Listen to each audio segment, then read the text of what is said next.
오늘은요, 관계성의 추억 쌓기 같은 것을 좀 꼭 해보세요 하는 제안 말씀을 드리고 싶은 거예요. 그러니까 우리가 친구도 많고 관계를 맺고 있는 사람들이 되게 많은데, 이 사람들 중에 어떤 특정한 사람을 설정을 해서 쭉 기억해보고, 기억해본 것이 우리 머릿속에 남아서 그것이 추억처럼 보존될 수 있는 그런 것을 한번 해보시면 좋겠습니다 하는 말씀을 드리려고 하는 것이죠.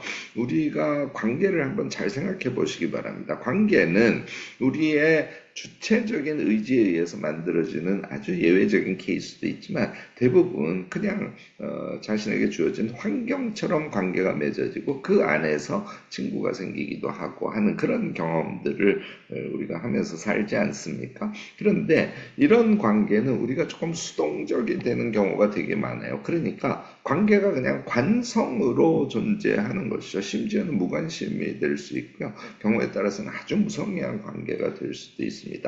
다른 한편으로는 이 관계를 경쟁으로 생각하는 그런 경우도 생각보다 많습니다. 관계의 종류에 따라서 다르지만 일반적으로 우리가 일상에서 만나는 사람들과의 관계는 자꾸 경쟁 관계처럼 자기에게 느껴지는 이런 경우조차 있어요.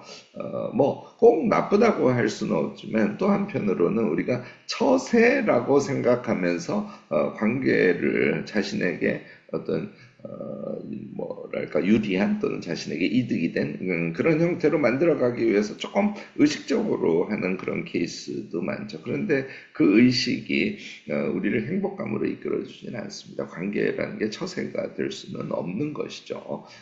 우리가 사실 일상에서의 관계가 이런 관성이라든지 또는 뭐 경쟁이라든지 또는 처세의 대상으로만 실제로 느껴진다면 사실 이것만큼 불행한 일이 없어요. 저는 친구 또는 사랑하는 사람이라면 친구면은 세 가지, 사랑하는 사람이라면 네 가지의 요건이 있어야 된다고 생각을 하고 가끔씩 생각을 해본답니다. 첫 번째는 당연히 끌림이 있어야 돼요. 끌림이 전혀 없는 그런 관계는 유지될 수 없지요. 두 번째는 만나서 함께하면 그냥 편안한 즐거움이 느껴지는 그런 존재여야 해요. 세 번째가 아주 중요한데요. 이걸 자꾸 간과하는데 그를 만나면 내가 말하자면 점점 나빠지는 것이 아니라 점점 좋아지는 거예요. 상호 성장이라고 하죠.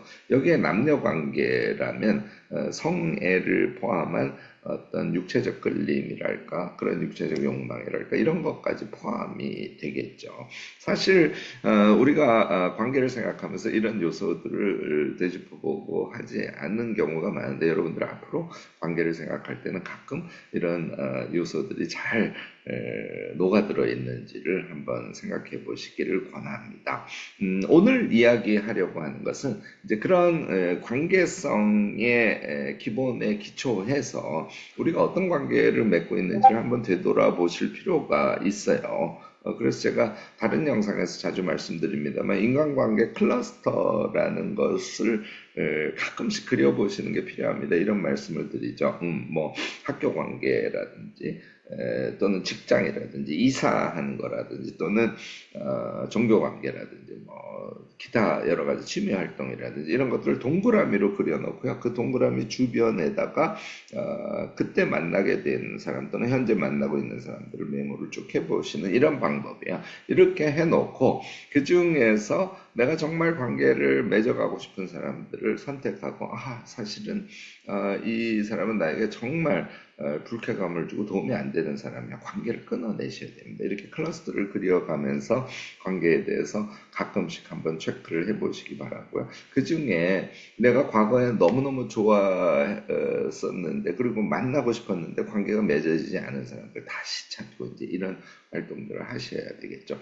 자, 그런 것을 전제로 해서 우리가 현재 지속적으로 만나고 있는 사람 중에 정말 나에게 가까운 나에게 도움이 되는 사람이라고 생각되는 사람 한 사람을 우선 선택해서 그래서 저는 관계성의 추억 쌓기를 한번 해보시기를 오늘 말씀을 드리고 싶은 겁니다. 방법은 다음 세 가지를 하시면 됩니다. 우선 첫 번째는요. 사람 이름을 써놓고 물론 이제 메모 기록하는 방법이에요. 우선 매트릭스를 한번 그려보시면은 생각을 떠올리는데 굉장히 도움이 됩니다. 시기는 대체로 뭐 무조건 한 세 시기 정도로 그냥 나눠 보시는 거예요. 그래서 시기를 뭐 몇 년에서 몇 년, 몇 년에서 몇 년, 몇 년에서 몇 년 이렇게 세 시기 정도로 나눠 보시고요. 그 다음에 한쪽 축에는 관계 종류를 한번 써보시는데 뭐 끌림, 그의 개성, 그와의 만남의 어떤 뭐랄까 어쨌든 상징적으로 이렇게 탁 남는 그런 부분이 뭐가 있는지 뭐 이런 요소를 써보실 수도 있고요.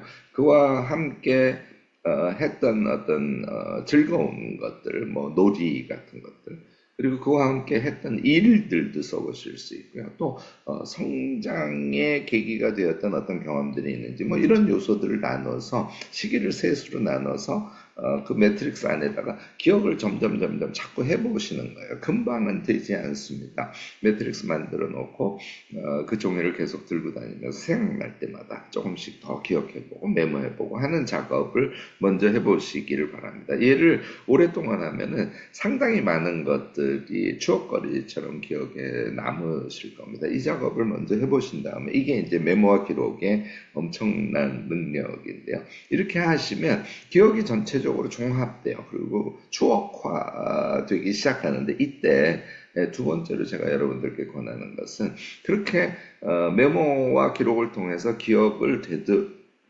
되돌리신 상태에서 글쓰기를 한번 해보는 겁니다. 뭐 블로그 글이 될 수도 있고요. 누구누구와의 추억 뭐 이런 제목일 수도 있고요. 해서 글쓰기를 한번 해보면 그것이 제가 말씀드리는 관계성이라는 게 내면화된다고나 할까요? 현재의 자기의 느낌으로 확 이렇게 와닿게 돼요. 이제 관계의 현재화라고 할 수 있는데 이런 작업을 꼭 해보시고요. 좀 더 나가서는 그 글을 토대로 해서 그에게 손편지 하나를 써보는 것도 나쁘지 않다고 생각합니다. 세 번째는요. 이제 그렇게 해서 그와의 관계가 나에게 추억으로 확 와닿아서 이 상태에서 그와 함께 하고 싶은 것들 그런 것들을 조금 또 메모를 해보시고 그러면서 적극적으로 관계성의 시도를 해보시는 것이죠. 이 세 가지를 하시면요, 여러분들이 관계를 아주 성장적으로 더 잘 만들어 가실 수 있을 겁니다. 아마 첫 번째가 과거를 정리하는 것이겠죠. 매트릭스, 메모 기록을 통해서 과거의 기억을 소환해내는 작업이고요. 글을 쓴다는 것은 그것을 현재화하는 것이라고 생각하셔도 틀리지 않을 것입니다.